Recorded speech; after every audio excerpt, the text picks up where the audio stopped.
आप सदस्य भी हैं। सर, मिर्ज़ापुर को लेकर लगातार हम सुबह से बात कर रहे हैं। हमारे साथ में बहुत से चिकित्सक रहे, मुख्यतः हेल्थ कॉन्क्लेव था तो बहुत सारे डॉक्टर्स से हमने बातचीत करी। दयालु जी हमारे साथ आज सुबह जुड़े थे, उनसे हमने बातचीत की। अभी अध्यक्ष जी से हमने बातचीत की और लगातार बहुत से बिंदुओं का हमने यहाँ पर मूल्यांकन किया है। और मिर्ज़ापुर में कुछ मूलभूत जो ज़रूरतें हैं उस पर अभी काम होना बाकी है, जिस पर हम अभी बिंदुवार आपसे चर्चा करेंगे।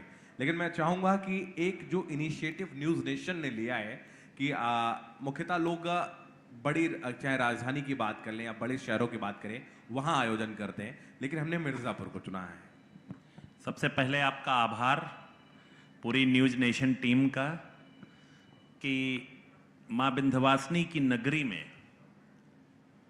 आपने अपने इस कार्यक्रम को आयोजित करने का निर्णय लिया है। और विशेष रूप से मंडल जो है अलग अलग कारणों से जाना जाता था।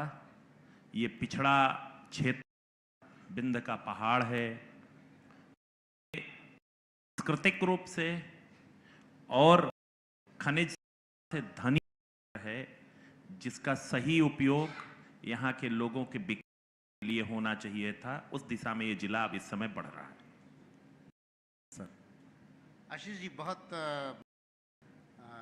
इस संदर्भ में मैं शुरू से लगातार सोच रहा हूँ, क्योंकि बीच में अभी जब दयाशंकर जी आए, उन्होंने भी व्याख्यान दिया कि बहुत शानदार काम हो रहा है, बहुत हो रहा है। मेरी नज़र जाके टिकती है रिहंद डैम पर, उसके बाद पर, उसके बाद सोनभद्र पर। ये सारी चीज़ें मैं देखता हुआ ये समझता हूँ कि ये सालों पीछे की बातें हैं। नया क्या हो रहा है उस पर थोड़ी मैं बिल्कुल बताऊंगा। निश्चित तौर पे किसी मंडल का सबसे प्रथम चीज जो मेरा मानना है इंफ्रास्ट्रक्चर है, और उसमें मैं शिक्षा के क्षेत्र में इस मंडल में क्या हुआ है, विशेष रूप से इस जिले में क्या हुआ, मैं बताता हूं आपको। इस जनपद में मेडिकल कॉलेज की स्थापना ही नहीं हुई है, मेडिकल कॉलेज फुली फंक्शनल है, फुली फंक्शनल है।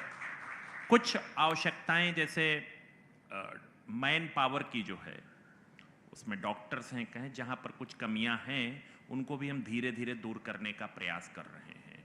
मतलब बेसिक जो आवश्यकताएं हैं उस मेडिकल कॉलेज पे उपलब्ध हो चुकी हैं। अब जो मैन पावर के जैसे मैं आपसे कहूँगा कार्डियो का डॉक्टर है, या और उससे ऊपर की और स्पेशलाइजेशन की जो चीज़ें होती हैं जो पीजीआई या एम्स में होती हैं, उस स्तर की सुविधाओं की और धीरे धीरे करके हम लोग प्रयास करें। इसमें समय लगता है, आपको पता है। मेडिकल कॉलेज हो गया, इंजीनियरिंग कॉलेज का संयोग मैं स्वयं मंत्री हूँ, तो इंजीनियरिंग कॉलेज भी प्रारंभ हो चुका है और सोनभद्र में यहाँ के इंजीनियरिंग कॉलेज की कक्षाएं प्रारंभ हो चुकी हैं, बच्चे वहाँ पढ़ रहे हैं। बिल्डिंग अगले कुछ दिनों में जब कंप्लीट हो जाएगी तो बच्चे यहाँ शिफ्ट हो जाएंगे। और सबसे बड़ी बात, दशकों की मिर्ज़ापुर के निवासी जानते हैं, दशकों की मांग थी मिर्ज़ापुर में एक विश्वविद्यालय बने, और माननीय मुख्यमंत्री जी के कर कमलों से उसका भी शिलान्यास हो चुका है। तो शिक्षा की मूलभूत आवश्यकताएं यहाँ पर हो गई। और मैं एक और खुशखबरी आपको बताना चाहता हूँ, यहाँ पर जमालपुर एक सबसे आउटर ब्लॉक था, वहाँ पर एक डिग्री कॉलेज का भी सैंक्शन हो चुका है, उसकी प्रक्रिया प्रारंभ थी, पर शिलान्यास उसका आचार संहिता के कारण नहीं हो पाया है। तो यहाँ की जो बेसिक शिक्षा की क्षेत्र है उस पर यह काम हो। मैं थोड़ा सा और बताऊंगा। इंफ्रास्ट्रक्चर, किसी भी क्षेत्र के विकास के लिए सड़कें सबसे महत्वपूर्ण होती हैं, और मुझे आपको बताते हुए बड़ा गर्व हो रहा है। आप सिविल इंजीनियर भी हैं। मैं सिविल इंजीनियर हूँ। मुझे बताते हुए गर्व हो रहा है कि सबसे ऊपर की जो नेशनल हाईवे है, यहाँ पर सारे नेशनल हाईवे या तो चौड़े हो चुके हैं या उनका चौड़ीकरण 4 लेन में सैंक्शन हो चुका है। हमारे ट्रांसपोर्ट मिनिस्टर गडकरी साहब कुछ अनाउंस करके भी गए हैं। एक उत्तर प्रदेश का एक स्टेट ऑफ आर्ट ब्रिज जो है, यहाँ पर 1700 करोड़ की लागत से इसी विंध्याचल की धरती से होकर के गुजरेगा। 6 लेन का पुल है, थोड़ा सा अलग सा पुल बनेगा, मतलब बिल्कुल उत्तर प्रदेश के अन्य पुलों से अलग होगा। वो भी शिलान्यास हो चुका है, उसका डिज़ाइन वगैरह काम चल रहा है। तो इंफ्रास्ट्रक्चर में यहाँ पर काफी काम हो चुका है। और मैं तो आपको थोड़ा सा अलग और बताऊंगा, डेडिकेटेड फ्रेट कॉरिडोर इसी मिर्जापुर की धरती से गुजरती है और कुछ दिनों बाद इसको इंडस्ट्रियल हब की ओर ले जाने का ये डेडिकेटेड फ्रेट कॉरिडोर काम करने जा रहा है। मैं जब बेसिक आपकी आवश्यकताएं पूरी हो गई हैं तो उसके बाद इंडस्ट्रियलाइजेशन की ओर जाना है। बस वही सवाल मेरा था हाँ, कि please। शिक्षा और स्वास्थ्य पर आप जा चुके हैं और गंगा यमुना सरयू इन सब के किनारे कुछ कुछ विकास के कार्य हुए हैं, लेकिन वो ज्यादातर धार्मिक जुड़े हुए या उनसे उन्मुख जो भी आपके आर्थिक नीतियां हैं उस पर आधारित है। औद्योगिक क्षेत्र के विकास के संदर्भ में कोई आधारशिला जरूर। बहुत अच्छा आपने सवाल किया है और मैं आपको एक एग्जाम्पल के साथ आपको बताऊंगा। पूर्वांचल का सबसे बड़ा आयल टर्मिनल, उसका शिलान्यास माननीय प्रधानमंत्री जी के कर कमलों के द्वारा इसी मिर्जापुर जिले की धरती में हो चुका है, जो लगभग 5000 से ज्यादा, मेरा आंकड़ा 5000 से ज्यादा का है, हो सकता और उससे ज्यादा हो, 5000 से ज्यादा लोगों को रोजगार देने का काम करेगा। वो अगले 2 साल के अंदर बन करके तैयार हो जाएगा, जो पूरे पूर्वांचल में आयल डिस्ट्रीब्यूशन का काम करेगा। एक और चूंकि कुछ चीजें प्रक्रिया में है, लेकिन मैं थोड़ा सा आपको हिंट दिए दे रहा हूं।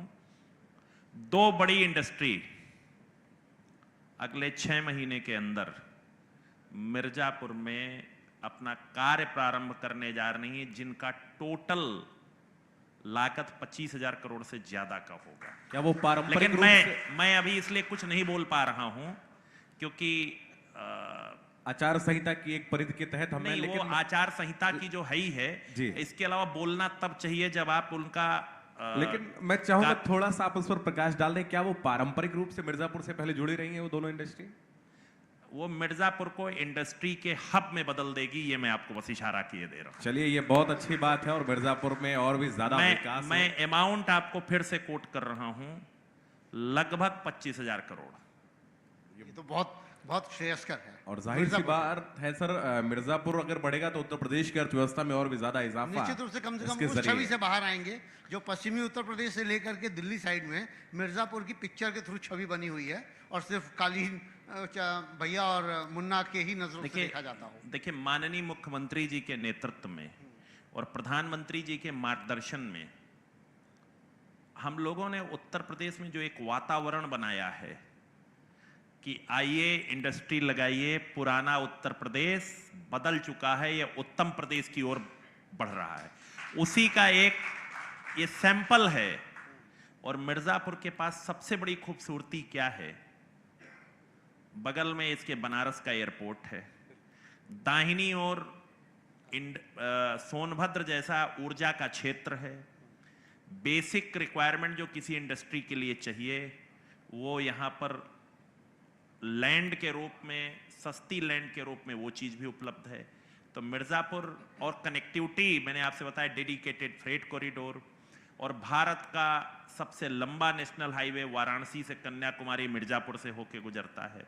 तो मिर्जापुर के पास सब कुछ है जो इंडस्ट्री लगाने के लिए लोगों के लिए एक गोल्डन अपॉर्चुनिटी उपलब्ध कराता है। तो मैं आपको विश्वास दिलाता हूं और अपने दर्शकों को विश्वास दिलाता हूं कि माननीय मुख्यमंत्री जी के नेतृत्व में हम अगले 2 सालों में मिर्जापुर को इंडस्ट्री का हब बना देंगे।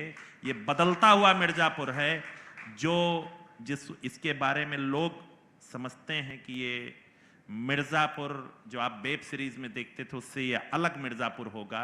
और हमारी जो नेता हैं, यहाँ की लोकप्रिय सांसद हैं, अनुप्रिया जी का विजन, अगला विजन जो है वो ये है कि हमने बेसिक चीज दे दी, अब हम यहाँ के लोगों को रोजगार दें। आपने ये बात छेड़ी दी है अनुप्रिया जी के बारे में, तो मैं एक सवाल और पूछ लेता हूँ कि लगातार 2 बार सांसद के बाद तीसरी बार सांसद यहाँ पर कोई भी अब तक हुआ नहीं है, ये चुनौती है कि नहीं? मैं आपको एक विश्वास के साथ एक बात कहना चाहता हूँ, लगातार तीसरी बार सांसद ही नहीं होना है, पिछली बार के मतों से ज्यादा अंतर से जीत करके आना, ये मैं आपको विश्वास दिलाता हूं। 53% मत पाई थी पिछली बार, 53% मत पाई थी। देखिए, माननीय प्रधानमंत्री जी के नेतृत्व में जो एनडीए का आपकी बार 400 पार का नारा है, उस नारे में मिर्जापुर सबसे आगे दौड़ता हुआ दिखाई देगा, ये विश्वास है। मैं लगातार सर सुबह से बात कर रहा हूँ, बहुत से चिकित्सक हमारे साथ रहे उनके द्वारा, और चूंकि मुझे लगता है इस सवाल को आप बेहतर इसलिए और समझेंगे, आप सिविल इंजीनियर रहे हैं। इंफ्रास्ट्रक्चर किसी भी काम के, चाहे वो कोई भी विभाग हो, कोई भी क्षेत्र हो, उसकी रीढ़ होता है। डॉक्टर्स का कहना था कि बिल्डिंग बनाने से चीजें पूरी नहीं हो जाती हैं। मेडिकल कॉलेज खोल दिया जाता है, नाम मेडिकल कॉलेज रख दिया जाता है, भवन बन जाता है, लेकिन जो मूलभूत आवश्यकताएं हैं, जो जरूरतें, मशीनरी की बात हुई, डॉक्टर्स की बात हुई, उनका कहीं ना कहीं अभाव रहता है। और इसीलिए आप एम्स का नाम भले दे दें, लेकिन दिल्ली एम्स से और किसी अन्य जगह के एम्स से उसकी तुलना नहीं की जा सकती है। आप सहमत हैं इस बात से? मैं इसमें थोड़ा सा, मेरा ओपिनियन अलग है। विकास के क्षेत्र में जब विकास की आप बात करते हैं तो विकास एक पिरामिडिकली तरीके से नीचे जाता है। जो बड़े मेट्रो होते हैं उनमें सबसे ज़्यादा डेवलपमेंट होता है, और जो पॉपुलेशन होती है अर्बनाइजेशन की ओर जब बढ़ती है तो निश्चित तौर पे जो जितना अच्छा मैन पावर होता है पहले अर्बन क्लस्टर की ओर जाता है। और मिर्ज़ापुर जैसे जो पिछड़े क्षेत्र थे पिछले बहुत सालों से, उनमें एक बड़ी समस्या है मैन पावर की, एक अच्छे मैन पावर की। और ये एक समस्या है, ये केवल मिर्ज़ापुर की ही नहीं है, और भी जो उत्तर प्रदेश के और जो अर्बनाइज्ड क्लस्टर हैं उनसे अलग हट करके जो है उनमें ये एक समस्या है।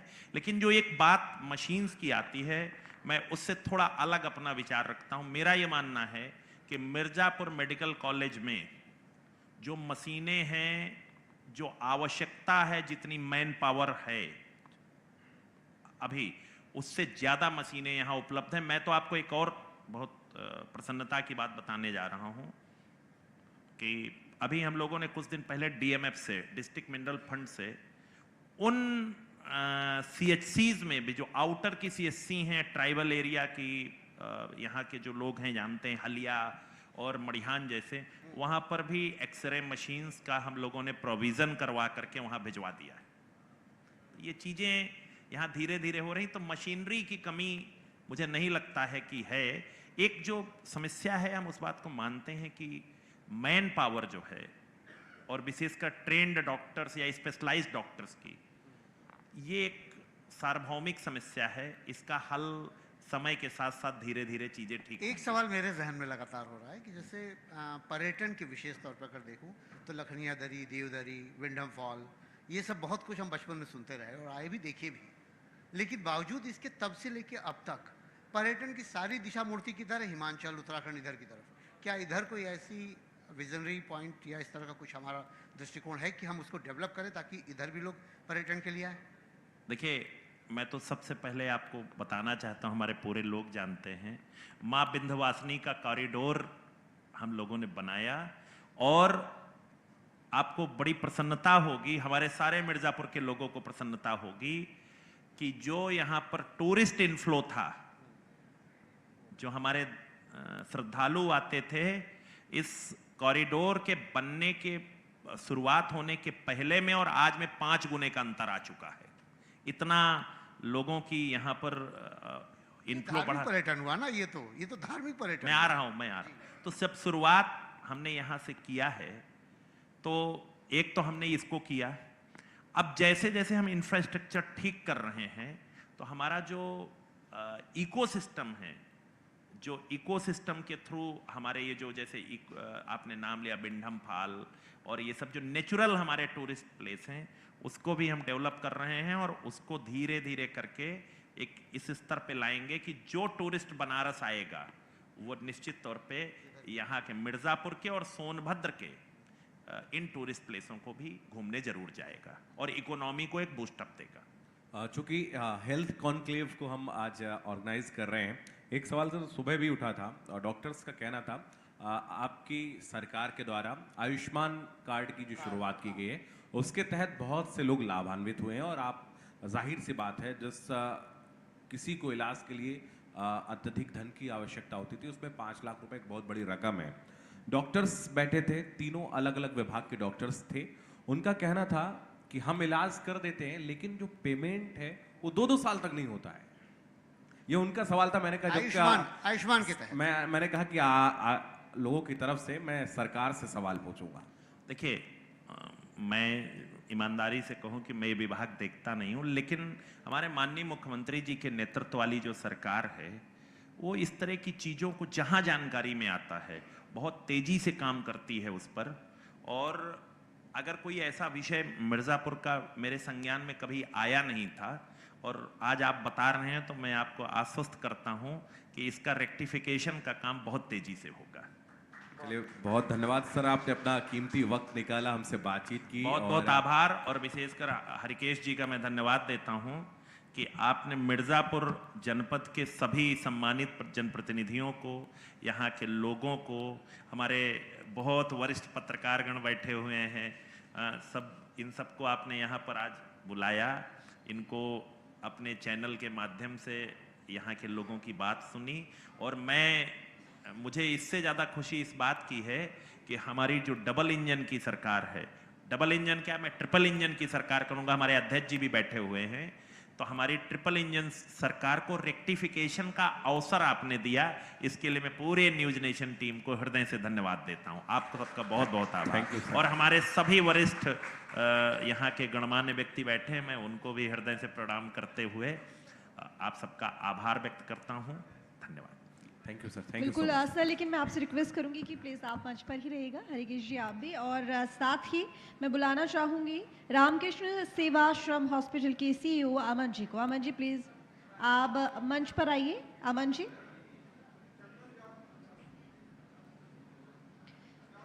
रामकृष्ण सेवाश्रम हॉस्पिटल के CEO अमन जी प्लीज़ आप स्टेज पर आइए।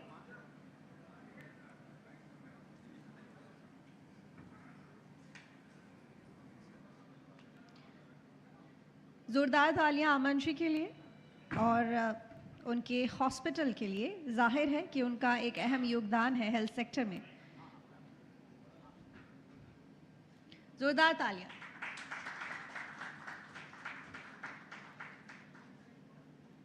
अब मैं हरिकेश जी से आग्रह करूंगी कि प्लीज़ वो आशीष जी को उनके महत्वपूर्ण योगदान के लिए उन्हें सम्मान